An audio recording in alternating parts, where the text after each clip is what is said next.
Hello, everybody. Welcome to Medicine and Science on the Bod TV network. I'm Nick Palavita. I'll be your moderator for today's show. And today we have a very exciting topic as we have discovered more and more that the lunatics have taken over the asylum. And with that, they keep pushing their propaganda to the point where 1 out of 6 children will not be vaccinated in the United States, which is a frightening thought. For the people that know anything about science, because polio, whooping cough, measles, mumps, chickenpox, all the bad stuff that we were vaccinated for, because frankly, I didn't really want tuberculosis and end up in an iron lung. But apparently this is where the United States is going. And so with that, we're going to bring in a person who's actually board certified in internal medicine, as opposed to the current head of administration, which is a lawyer who does environmental law, who claims no one should take medical advice from him anyway. So we're bringing Dr. Michael Patmos, who has his own cult following in the United States and around the world, to tell us a little bit about this particular problem. It looks like this United States of America is quickly turning into a third world country where people are not going to be vaccinated, and all the diseases that we thought we eradicated shall be coming back. But anyway, let us know what's going on and what people should do. Well, good morning, Nick, and good morning to the audience. I am Dr. Patmos, and I am very concerned about what I'm going to tell you now. There was a study published yesterday. This was a study done by the Washington Post and the Kaiser Family Foundation. And the findings of the study were absolutely mind-boggling. Let me tell you what this study showed. The study showed that currently, right now, it's a very large study across the country, varies from location to location, but generally speaking, and on average across the board, about 1 in 6 parents now are claiming that they are going to reject vaccination for their children. And that's basically vaccination across the board. There are some subsets of data where some parents will say, well, I'm okay with this vaccine, but not that vaccine. But generally speaking, what the study shows is that a very large number, about 1 in 6 parents are in a position now where they are rejecting vaccines. And what this study did was look into who they are. Who are these vaccine rejecting parents? What are their demographics? And I thought I would talk a little bit about what the implications of this study are. Should the numbers play out, and should we end up with only 5 out of 6 children being vaccinated? What will happen if the vaccination rate drops to 84%, which is what it would be should 1 in 6 children no longer be vaccinated against standard childhood diseases like measles, mumps, chickenpox, polio, etc. Well, here's who this group consists of. Here's who is in the study. These people are, who are these people who would reject vaccines? Well, they are largely white. They are largely very religious and politically lean Republican. They homeschool their children. These are people who don't put their children, by and large, into public schools or private schools. They homeschool them. They do not, the reasons that they don't want to vaccinate their kids is they don't believe the vaccines are safe. They have been inculcated with this misinformation that vaccines are dangerous and cause autism and other chronic diseases. They actually believe that most chronic diseases are caused by vaccines. They also don't trust federal health authorities. They do not trust CDC, FDA, doctors, the medical profession, or science in general. They believe that there are too many injections, too many vaccines, too many shots, and that these vaccines cause disease. That's what they think. So therefore, they believe it's better to let their children experience the disease naturally, develop natural immunity, that's a superior thing to do, and it's a safer thing to do. My God, that is the most insane, among the most insane things I've ever heard. Anybody who knows anything about these diseases would would not say such things. But it's fascinating to me that this is within a group of hyper-religious white people, Republican, who homeschool their children. They're a very interesting demographic set. So let's say, for example, that this plays out. There's no way now to really, I mean, we're seeing in Florida that they're dropping all mandates for school vaccination. And in other parts of the country, if you don't want to vaccinate your children, all you have to do is just get a note that says, I don't want to vaccinate my children for personal reasons or religious reasons, and they're exempted. So let's say this plays out and the vaccination rate in the United States drops to 84%. What does that mean? Well, what it means is there's good epidemiologic mathematics behind this. What that means is, depending upon the R naught, it's a numerical value of how contagious the disease is, the threshold under which the disease would be contained, we're no longer above that threshold. We drop below that threshold, and diseases such as measles, mumps, chickenpox, etc., polio will return. It's not a speculation; it's a guarantee. If you drop below, those viruses are out there. You drop below, someone has them. You drop below that threshold level, and you will see resurgence of these diseases. There's no question about it. So that's going to happen if the vaccination rate drops. Where does that put us in comparison to other countries? Let's say we drop down to 84% vaccination rate overall for childhood diseases. Where does that how do we compare to the rest of the world? Guess what? We're at the bottom of the barrel. Here's the other countries that would have a higher vaccination rate, around 90 to 95%, where it needs to be, better than the United States. That would be all of Europe, all of Central America, all of Asia, most of the Middle East, sub-Saharan Africa. In places like, where would we be inferior? What countries would have a higher vaccination rate than the United States? Rwanda, Iran, Bangladesh, Samoa, Mexico, El Salvador, and Cuba. We would fall below those countries, and almost every other country around the world. Over 100 countries would have a higher vaccination rate than the United States. That would mean the United States becomes a third world country, worse than a third world country from the standpoint of public health and vaccination of children.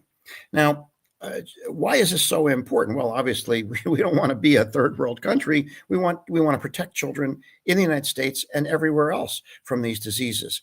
But here's a point that no one talks about, and that is the concept of the host reservoir. When you drop the vaccination rate, what that means is that you open up the host reservoir. You increase the size of the reservoir. Remember, these viruses, polio, measles, chickenpox, they don't exist in any other animals. They persist because we make them. It is the unvaccinated person who hosts this virus in our bodies, maintains it, perpetuates it, replicates it, and disseminates it. We're the host reservoir. So the more unvaccinated people you have, the bigger the host reservoir, the greater number of vaccine producing people are on this planet, and you spread an increased risk because of that. The concept of the host reservoir seems to have been forgotten in anti-vax circles, and even critics of the anti-vaxxers don't talk about the importance of the host reservoir. I don't get it. This is 9th grade biology. How can anybody not understand that these viruses, which are human-only viruses, exist only in humans? You don't catch polio from a dog or a bird. You catch polio from someone who has polio. And the only way you can stop it is for everybody to be vaccinated. Consider this. When it comes to human-only infections, like smallpox, if everyone were vaccinated, there's no place for the virus to persist, and it ceases to exist. That's why smallpox doesn't exist anymore. Back then, we were able, because of how bad smallpox was, we were able to vaccinate virtually every person on the planet. And smallpox doesn't exist anymore. The virus is gone. Measles, polio, chickenpox, all of these viruses are human-only viruses. If we, by some miracle, were able to vaccinate everybody, those diseases would no longer exist. I can't make this point strongly enough. These diseases only exist because we make them. We create them. We host and manufacture those viruses in our bodies.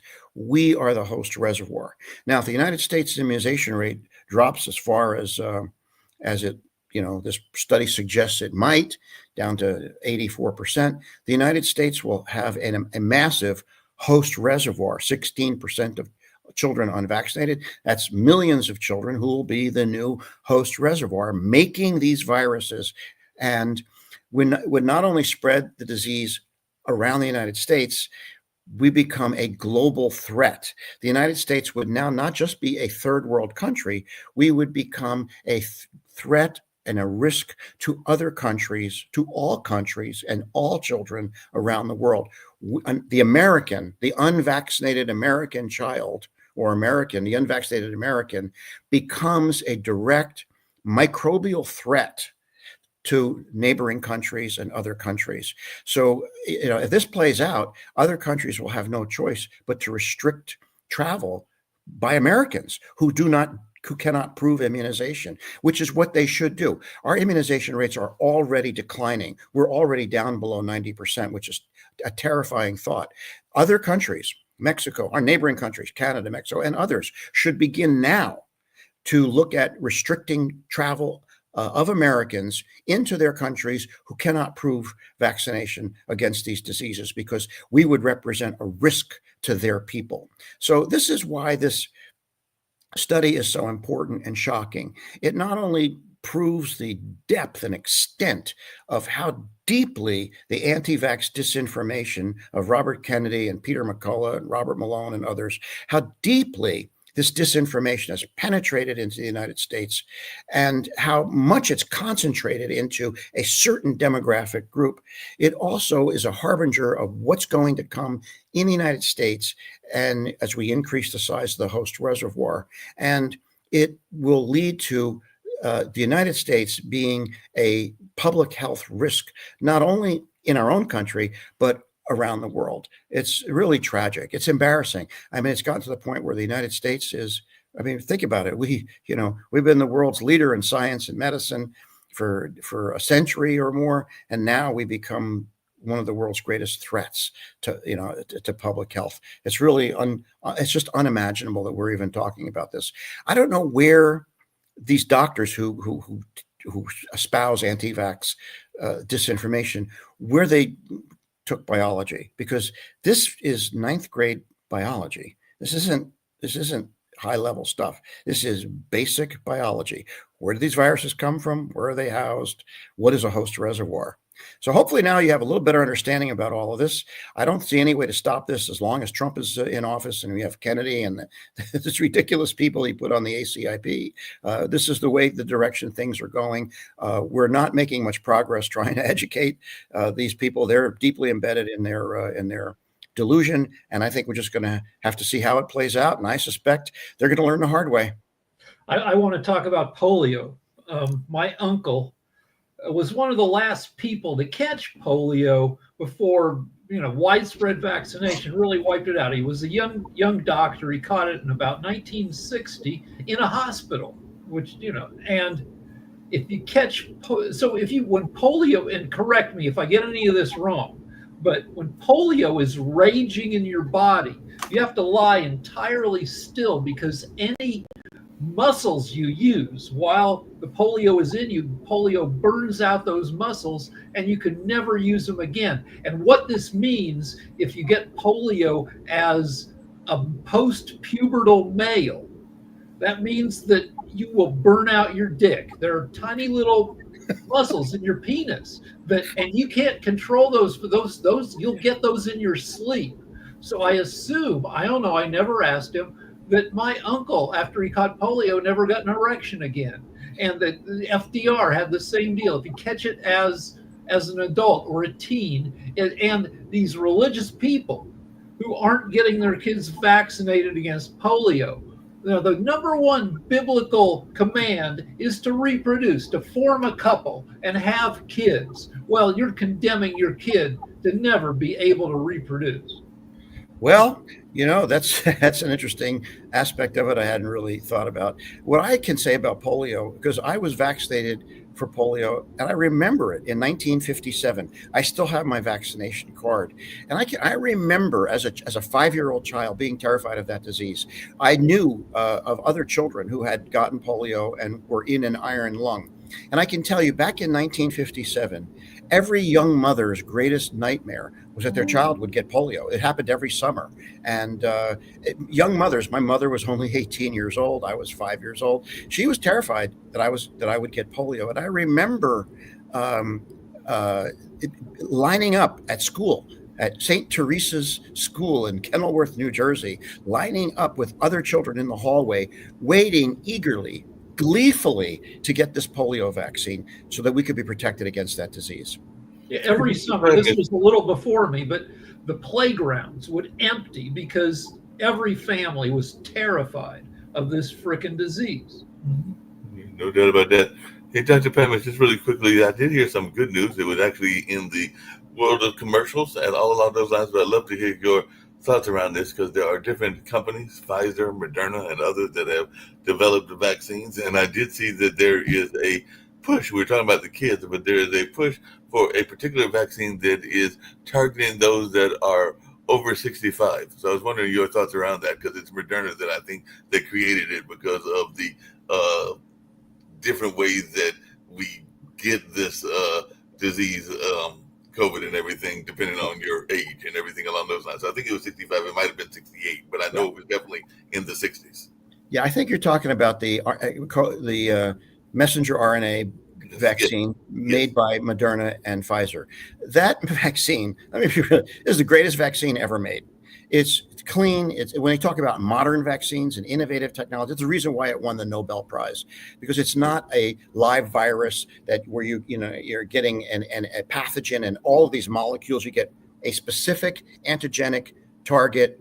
You get mRNA that you produce a specific antigenic target. You develop immunity. You have lifelong lymphocytic memory immunity, and you get a transient humoral immunity response, but you get protection. What makes the mRNA vaccine so beautiful is it's safe. There's not a single documented confirmed death from the mRNA vaccines, contrary to what these anti-vaxxers say. And number two, the purpose of a vaccine is to prevent death, and that vaccine reduced the death rate by 90 to 95%. If you had a 90 to 95% chance of winning the Powerball lottery, would you take it? You bet I would you definitely would. take You'd be lined up at the 7-Eleven to get your ticket. Yeah, Well, you have a I 90 to would 90. definitely be taking that. And just really quickly, recap You have a 90 as well.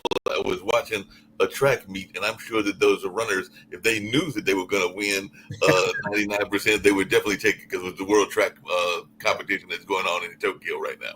Yeah. So I want to talk about vaccines for old people. Tell me again if I get stuff wrong, that when you're young, your immune cells are like cops walking a beat in your circulatory system, and you got a ton of cops when you're young, and they can jump on stuff better than when you're old, when you have fewer immune cells in your system. So as an older person, like my wife is younger than me, she often gets a stronger reaction to a vaccination. I'm like, that you don't like it, but that's good. That means that your immune system is reacting to the vaccine.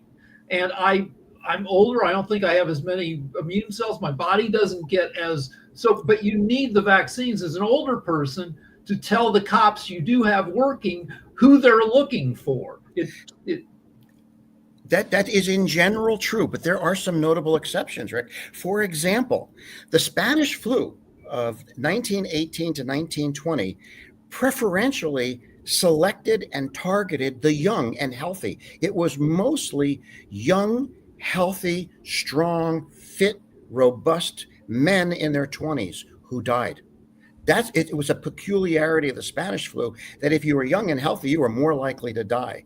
Now, generally speaking, older people do have greater risk, but there are lots of viruses that particularly select out the young and children and are particularly devastating in children, less so in adults. So although what you say is true in a large percent of the time, we can't just have it's not an overall truth across the board that old people are susceptible and young people aren't. That's a myth.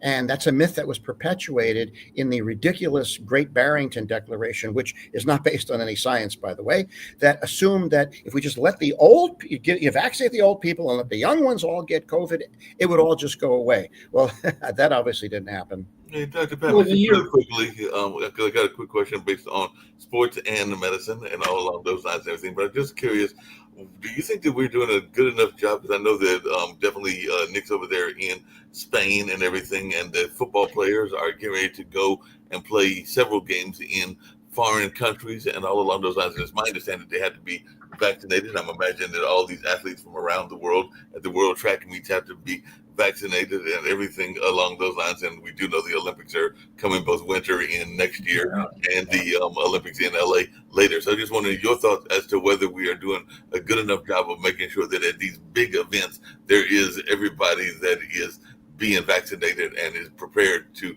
go in these high-end competitions and be healthy while they are there.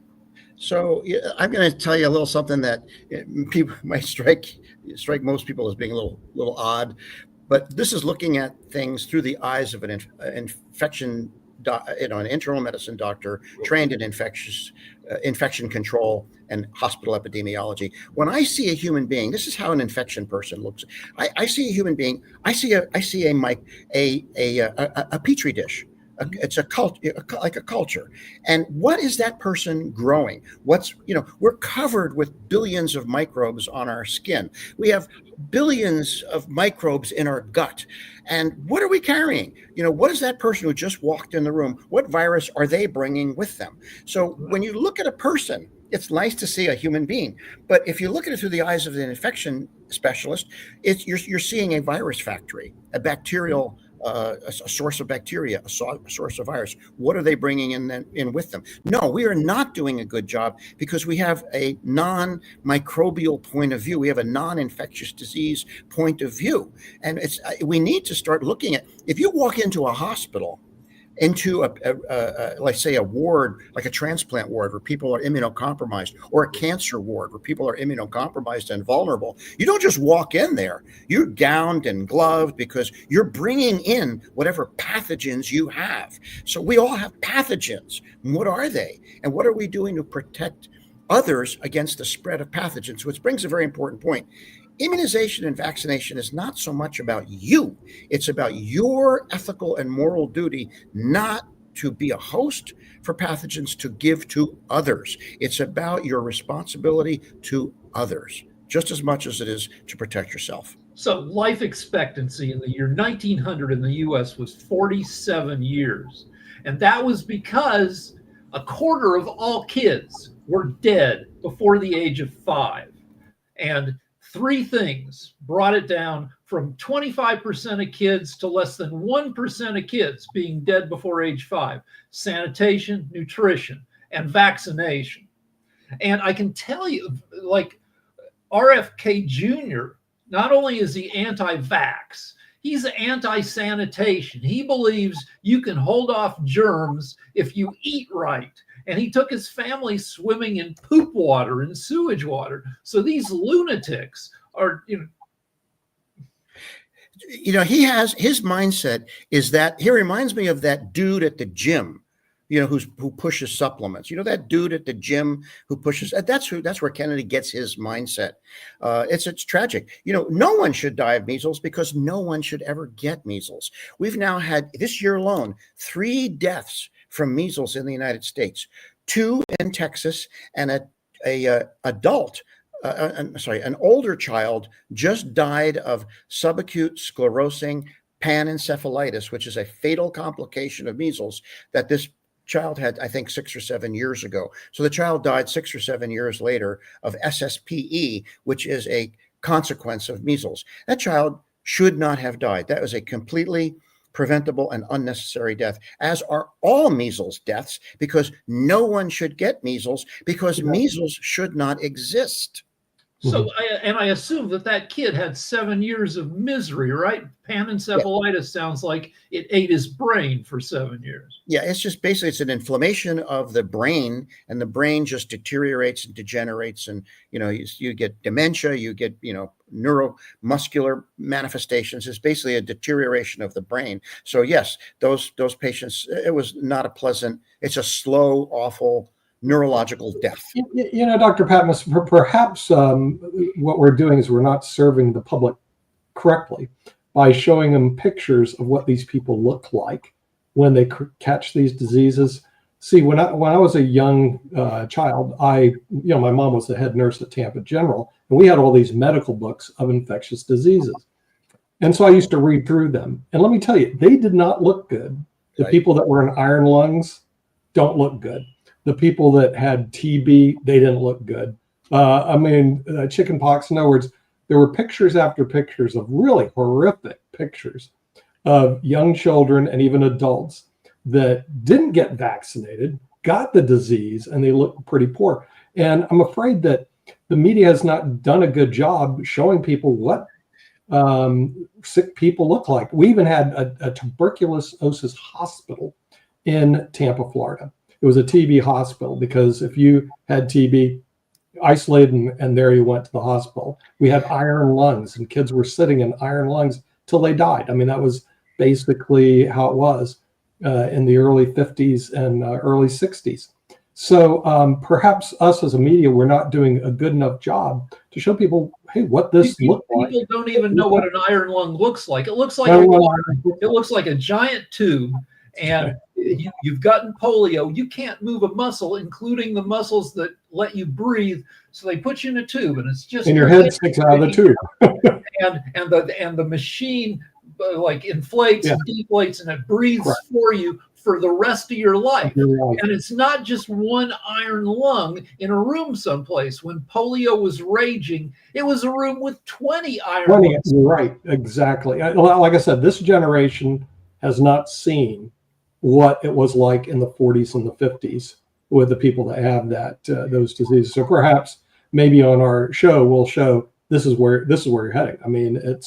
It's not a pretty picture, because even all the people that died of COVID, they kind of shoved it aside. They didn't show the horrors of what happened to these people when they died of COVID. I was shocked why didn't they show it, and they should. So then you know what you're facing. But what we're facing is we're out of time. So I'd like to thank Dr. Patmos, board certified in internal medicine with a specialty in infectious diseases, which people really should know about and not follow an environmental attorney who doesn't have a clue what he's doing, who had health and human services, and a doctor who has very questionable credentials, not you, but that Dr. Malone that I really do question whether or not he has any expertise in this whatsoever. And we do want to thank our viewers in the United States and around the world tuning in to Medicine and Science, which should be on every major TV network and isn't, but is on the Pod TV network. And we'll see you next week on Medicine and Science. Bye-bye. Peace.